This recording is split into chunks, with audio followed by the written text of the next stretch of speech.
నమస్తే మామూలు అత్తలు అందరూ మంచిగున్నా అనుకుంటారా. నేను కూడా మంచిగా ఉన్ని కష్టపడుతున్నా. జర లైఫ్లో మస్తు అప్స్ అండ్ డౌన్స్ అయినాయి, కొన్ని క్రేజీ స్టోరీస్ అయినాయి. ఆ క్రేజీ స్టోరీస్ తర్వాత మాట్లాడుకుందాము. కానీ రీసెంట్గా మనం ఒక రీల్ చేసినుండే. మా అమ్మ 20 మిలియన్లు అంటే దగ్గర దగ్గర ఐ థింక్ 10 కోట్లు ఎంత, 20 మిలియన్లు అంటే ఎంత, మన 1 మిలియన్కి 5 కోట్లు, 100 క్రోర్స్ 100 క్రోర్స్ వేసుకొని రిటైర్ అవుతా అని ఒక వీడియో రీల్ చేసిన, మస్తు పాపులర్ అయింది. కానీ దాంట్లో కింద కమెంట్స్ ఎన్నో రకాల కమెంట్స్. అరే ఇది ఎట్లరా బాయ్, అది ఎట్లరా బాయ్, నీకు గుద్దబాల్ బెక్ అయిపోయిందిరా, అది అట్లెట్లా పాసిబుల్ అవుతుందిరా, ఇది ఇన్ని రిస్కులు ఉన్నాయిరా, అన్ని రిస్కులు ఉన్నాయిరా, అన్ని పనికిరాని ముచ్చట్లు మస్తు చెప్పారు. బట్ అవిటిని పనికిరానవ్వు అని కొట్టేసే బదులు మామలందరికీ అత్తలందరికీ ఎక్స్ప్లెనేషన్, ఒక డీటెయిల్ ఎక్స్ప్లెనేషన్ వీడియో. సో ఇది ఫస్ట్ ఆఫ్ ఆల్ దీంట్లో ప్లాన్ కూడా చెప్తా. కానీ ప్లాన్ చెప్పే ముందు అసలు ఇది ఎవరికి కరెక్టు, ఎవరు చేయగలుగుతారు, ఎలాంటి మైండ్ సెట్ ఉండాలి అనేది చెప్తా. చూడు, రియల్ ఎస్టేట్ అనేది అందరి వల్ల కాదు, నార్త్ అమెరికాలో అందరి వల్ల కాదు. కానీ నువ్వు ఎవరైతే నాకు నిజంగా రిటైర్ కావాలో ఒక 10-15 ఏళ్ళల్లో, 20 ఏళ్ళల్లో, ఇప్పుడు నువ్వు 20లో ఉన్నావు అనుకో, 20 ఏళ్ళు అంటే పెద్ద మ్యాటర్ కాదు, 40 ఏళ్ళు. ఇప్పుడు నేను 30లో ఉన్నా, 35, ఇంకొక 20 ఏళ్ళు అంటే 55. దాని మీదకించి ఇంకో 20 ఏళ్ళు సంవత్సరాలు, ఇంకో 20 ఏళ్ళు ఉన్నది మినిమం. ఇక్కడ యావరేజ్గానే 80-90 ఏళ్ళు బతుకుతారు. సో బట్ నాకు అంత ఓపిక లేదు, నేను 40లోనే రిటైర్ అయిపోతా, 40-41కి రిటైర్ అవుతా. నా ప్లాన్ తర్వాత చెప్తా. బట్ ఈ ప్లాను 10 ఏళ్ళు కావాలనుకున్న వాళ్ళకు మంచిగా సాలిడ్గా వేసుకోవచ్చు. కానీ నాకు ఇమ్మీడియట్గా పైసలు కావాలంటే రియల్ ఎస్టేట్ కాదు బై, నీకు అస్సలు కాదు. నువ్వు ఇమ్మీడియట్ రిజల్ట్స్ రియల్ ఎస్టేట్ ఇన్వెస్టింగ్లో రాదు. ఎస్, అప్పుడప్పుడు అక్కడక్కడ వస్తుంది. కానీ రియల్ ఎస్టేట్ సబ్జెక్ట్ ఒకటి. ఇప్పుడు నువ్వు ఒక ఐటీ క్యాండిడేట్, ఐటీ జాబ్ చేస్తున్నావు. ఇప్పుడు నీకు ఐటీ మంచిగా స్టడీ చేసి లేదా చాట్ జీపీటీ హెల్ప్ తీసుకున్నా కూడా నీకు నాలెడ్జ్ ఉంటేనే ఒక అప్లికేషన్ డెవలప్ చేయగలుగుతావు. ఒక నాలెడ్జ్ ఉంటేనే నువ్వు సర్టెన్ థింగ్స్ చేయగలుగుతావు, ఆ జాబ్ చేయగలుగుతావు.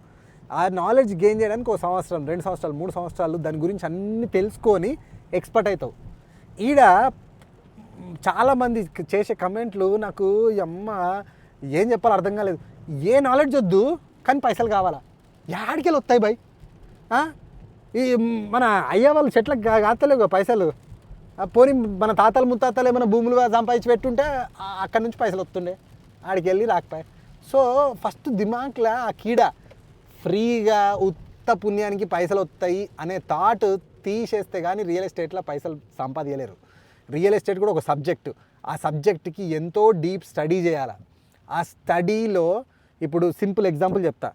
ఒక సిటీ ఉన్నది, ఆ సిటీ అందులో మంచి నైబర్హుడ్స్ ఏవి, యావరేజ్ నైబర్హుడ్స్ ఏవి, బిలో యావరేజ్ నైబర్హుడ్స్ ఏవి. ఇప్పుడు ఇంకొక ఎగ్జాంపుల్, అసలు ఇన్వెస్ట్మెంట్, ఒక ప్రాపర్టీ ఇన్వెస్ట్మెంట్ పరంగా చూడాలంటే ఏమేం చూడాలి? ఇన్కమ్ చూడాలి, ఎక్స్పెన్సెస్ చూడాలి. ఓకే, ఇన్కమ్ ఎంత వస్తుంది ఆ ఏరియాలో? ఇప్పుడు ఈ నైబర్హుడ్స్ ఉన్నాయి, ABC, good, average, below average. ఈ నైబర్హుడ్లో ఒక 1 బెడ్రూమ్ అయితే ఎంత రెంట్ వస్తుంది, ఒక 2 బెడ్రూమ్ అయితే ఎంత రెంట్ వస్తుంది, 3 బెడ్రూమ్ అయితే ఎంత రెంట్ వస్తుంది, ఇన్లా ఎంత వస్తుంది.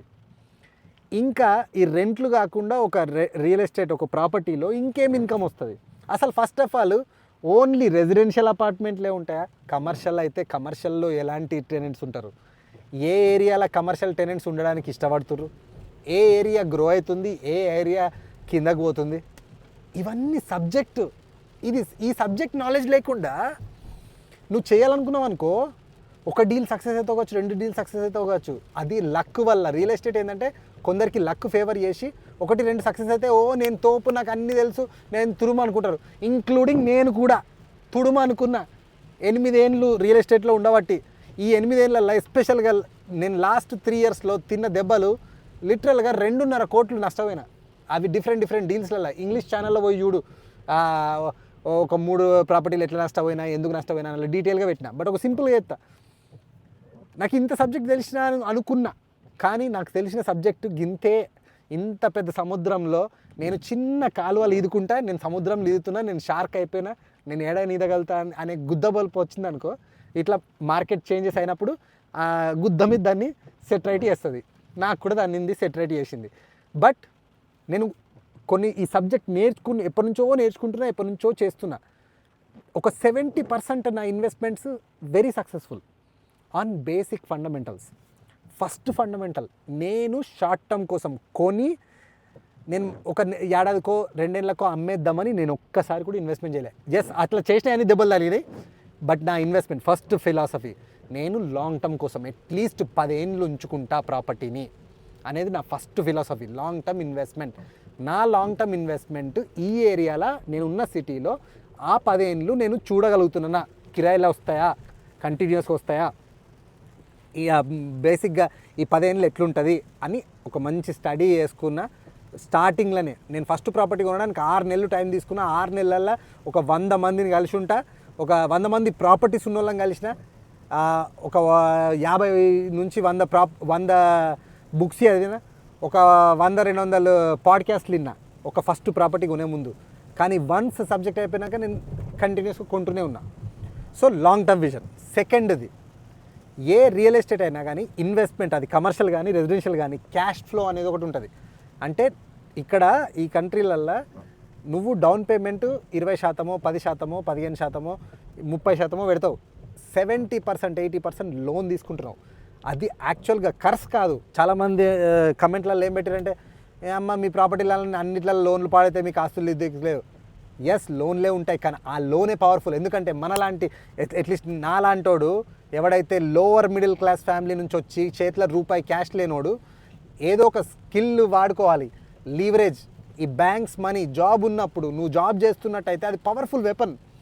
జాబ్ చేసుకుంటూ చిన్న property, first property bank code దగ్గర మ్యాక్సిమం లోన్ తీసుకొని స్టార్ట్ చేయొచ్చు. అట్లా ఫస్ట్ ప్రాపర్టీతో స్టార్ట్ చేసినాం అనుకో, తెలివిగా అన్ని నేర్చుకొని స్టార్ట్ చేసినాం అనుకో, నువ్వేం చేస్తున్నావు నీకు తెలుస్తుంది. సో ఇక్కడ second thing, first long term, second thing cash flow. So నేను ఏ ప్రాపర్టీ కొన్నా కానీ క్యాష్ ఫ్లోతో కొన్న ప్రాపర్టీ, మంచి క్యాష్ ఫ్లో ఉన్న ప్రాపర్టీ నాకు ఇప్పటివరకు ఏ రూపాయి నష్టం లేదు. అది అమ్మే అవసరం లేదు. ఈ మార్కెట్ డౌన్ అయినా కూడా నాకు ఒరిగేదేం లేదు. నాకు ఏదో పేపర్ మీద ఓకే నా ఆస్తి విలువ 10 కోట్ల నుంచి ఒక 2 కోట్లు తగ్గుతుంది, కానీ నాకు వచ్చే ఇన్కమ్ మారదు. అండ్ నేను ఎట్లాగో దాన్ని లాంగ్ టర్మ్ ఉంచుకోవాలనుకున్నా, సో నాకు అది కూడా ఒరగదు. ఇప్పుడు third thing, the most powerful one నేను నేర్చుకున్నది, నేను దీని గురించి చాలా వీడియోస్లో పెట్టిన, బర్ర్ స్ట్రాటజీ అని. By, renovate, rent it, refinance and repeat. Simple మన మామూలు లాంగ్వేజ్లో చెప్తా. ఒక ఇల్లు కొనుక్కుంటావు లేదా ఒక కమర్షియల్ ప్రాపర్టీ కొనుక్కుంటావు, ఏదన్నా చూసి దాని సందు చూసి దాని విలువ ఎట్లా పెంచాలా. ఇప్పుడు కొన్ని దాంట్లలోనేమో బేస్మెంట్ ఫినిష్ చేస్తే విలువ పెరుగుతుంది, కొన్ని దాంట్లో బెడ్రూమ్ యాడ్ చేస్తే విలువ పెరుగుతుంది, కొన్ని దాంట్లోనేమో కిచెన్ ఫ్లోరింగ్ అన్నీ అప్డేట్ చేస్తే విలువ పెరుగుతుంది, కొన్ని దాంట్లో వట్టిగా ఏం చేయకున్నా కానీ తీసుకొని టెనెంట్ కానీ మార్చేసి ఇన్కమ్ పెంచేస్తే విలువ పెరుగుతుంది. సో ఏం చేస్తే దాని విలువ పెరుగుతుంది. నేను రూపాయి కొనుక్కున్నా దాని ₹20, ₹30 ఎట్లా చేయాలా అనేది నేను ఆలోచించిన ప్రతి ప్రాజెక్ట్ సక్సెస్. ఎందుకంటే నేను కొన్నాక వితిన్ 1 ఇయర్లో దాని విలువ పెంచిందనుకో, ఇప్పుడు నేను రూపాయి కొన్నా, దాన్ని ₹1.4 అయింది. ఇప్పుడు బ్యాంక్ కూడా ఏం చేస్తాడంటే కొత్త వాల్యూ మీద లోన్ ఇస్తాడు. సో అప్పుడు నేను పెట్టిన ఆ 20% ఉన్నది చూడు, అది కూడా నాకు బయటకు వచ్చేస్తుంది. సో బయటికి వచ్చిన తర్వాత నాకు ప్రాపర్టీ లిటరల్గా ఎంతకు వచ్చింది? $0. సో ఇప్పుడు ఈ ప్రాపర్టీ నేను ఎంతకాలం ఉంచుకోవచ్చు? As long as it makes positive cash flow. So ఈ 3 ఫండమెంటల్స్ బేస్ చేసుకొని సంవత్సరంకి ఒక ప్రాపర్టీ, మెల్లమెల్లగా నువ్వు 5 సంవత్సరాల వరకు మేబీ స్లోగా ఉంటుంది కావచ్చు, ఎందుకంటే క్యాష్ సేవింగ్ కావాలి. కానీ 5 సంవత్సరాలల్లో ఇప్పుడు నువ్వు ఫస్ట్ కొన్న ప్రాపర్టీలో మళ్ళీ ఈక్విటీ పెరుగుతుంది, మార్గేజ్ తగ్గుతుంది. సో అది రీఫైనాన్స్ చేసి మళ్ళీ పెద్ద ప్రాపర్టీ తీసుకోవచ్చు. అట్లా మల్టిపుల్ యూనిట్స్. సో అట్లా నేను 8 ఏళ్ళ నుంచి చేస్తున్నా. అక్కడక్కడ చేసిన తప్పులు లాస్ అయింది, కానీ మెజారిటీ ఆఫ్ ద పోర్ట్ఫోలియో ఈరోజు నా ఏవైతే ఆస్తులు ఉన్నాయో అవన్నిటి విలువ 20 మిలియన్లు ఉంటుంది. కానీ విలువ ఉన్నంత మాత్రాన మొత్తం నా క్యాష్ కాదు, అందులో ఒక 2 మిలియన్లు 3 మిలియన్లు నా ఈక్విటీ ఉంటుంది, మిగతాదంతా లోన్లు. ఇప్పుడు నేను ఒక 10 సంవత్సరాలు అవిటిని అంతే హోల్డ్ చేయగలిగింది అనుకో, ఏమవుతుంది? మార్గేజ్ ఎవరు కడుతుర్రు? నేనా? కాదు, నా టెనెంట్స్. ఒక్కోడు కడుతుండా, ఒక్కోడు జాబ్ పోతే నాకేం ఫరక్ పడదు. నాకు 50 మంది టెనెంట్స్ ఉన్నారు, 50 మందిలో 5 జాబ్ పోయినా కానీ నాకు పెద్దగా ఫరక్ పడదు. ఆ 5 జాబులు పోయి 5 రెంట్ కట్టకపోవడం ఆపేస్తే నేను కట్టుకుంటా. కానీ యాజ్ లాంగ్ యాజ్ ఆ 50 మందిలో 45 మంది రెంట్ కట్టిర్రు అనుకో, నా మార్గేజ్ వెళ్ళిపోతుంది, నా ఎక్స్పెన్స్ వెళ్ళిపోతాయి. నేను అట్లా సెట్ చేసుకున్నా. సో ఈ పోర్ట్ఫోలియో నువ్వు హోల్డ్ చేయడమే నీ పని. అది కూడా ఒక పనే బాయి.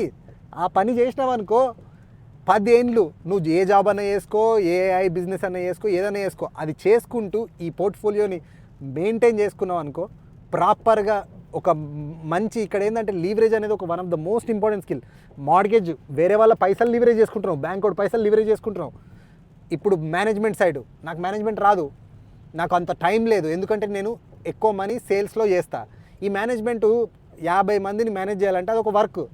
ఒకడికి 5,000 కడితే ఆడే మేనేజ్ చేస్తాడు.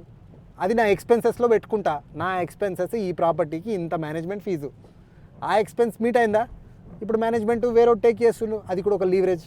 సో ఒక ఎంప్లాయీని పెట్టుకొని మేనేజ్ చేయొచ్చు 50 యూనిట్లు. సో అట్లా లీవరేజ్ తీసుకోవడం తెలుసుకోవాలి. అండ్ ఆ బయట మార్కెట్లో ఎక్స్పీరియన్స్ ఉన్న వాళ్ళు దొరుకుతారు అంత శాలరీ ఇస్తే. సో అది లాంగ్ టర్మ్ విజన్. సో లీవరేజ్ని ఎప్పుడు ఏ టైంలో ఎట్లా తీసుకోవాలనేది కూడా స్కిల్. సో ఓవర్ నైట్ అయిపోతామని నేను చెప్పలేదు. 20 మిలియన్లు ఓవర్ నైట్ వస్తాయని కాదు. నేను ఇంకొక 10 ఏళ్ళు ఈ బిజినెస్లో ఇంతే హోల్డ్ చేస్తే 45లో నాకు డెఫినెట్గా ఒక 10 మిలియన్లు మార్గేజ్ పే ఆఫ్ అయి ఉంటుంది. నాకు 10 మిలియన్లు చాలు, మిగతా 10 మిలియన్లు మార్గేజ్ ఉన్నా పర్లేదు. అందులో 1-2 అమ్మేసుకొని ఒక 2 మిలియన్లు క్యాష్ పక్కకు పెట్టుకొని, 1 మిలియన్ ప్యూర్గా క్యాష్ రూపంలో పెట్టుకొని, ఇంకో 2 మిలియన్లు స్టాక్లో పెట్టుకొని, మిగతాది ఆ మార్గేజెస్ అంతే ఉండని. ఎందుకంటే నాకు ఇక్కడ సెక్యూర్ ఫండ్స్ ఉన్నాయి. అటు ఆ 2 మిలియన్లు స్టాక్స్లలో డివిడెండ్ ఫండ్లను పెట్టుకొని రిటైర్ అయిపోతా. అట్లా లాంగ్ టర్మ్ విజన్ చెప్పిన భయ్. ఏమంటావు?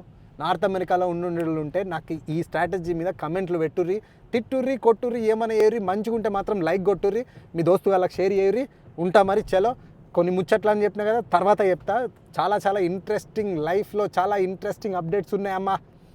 మంచి అప్డేట్స్ వస్తాయి ఇప్పటి నుంచి. డిసైడ్ అయినా ఇప్పటి నుంచి కంపల్సరీ మీకు నా తరఫు నుంచి వారానికి ఒక వీడియో పెడతా. ఎలాంటి వీడియోలు కావాలో కమెంట్లో అది కూడా చెప్పురు మామలు అత్తలు కూడా. చలో ఉంటాం మరి. Peace win city.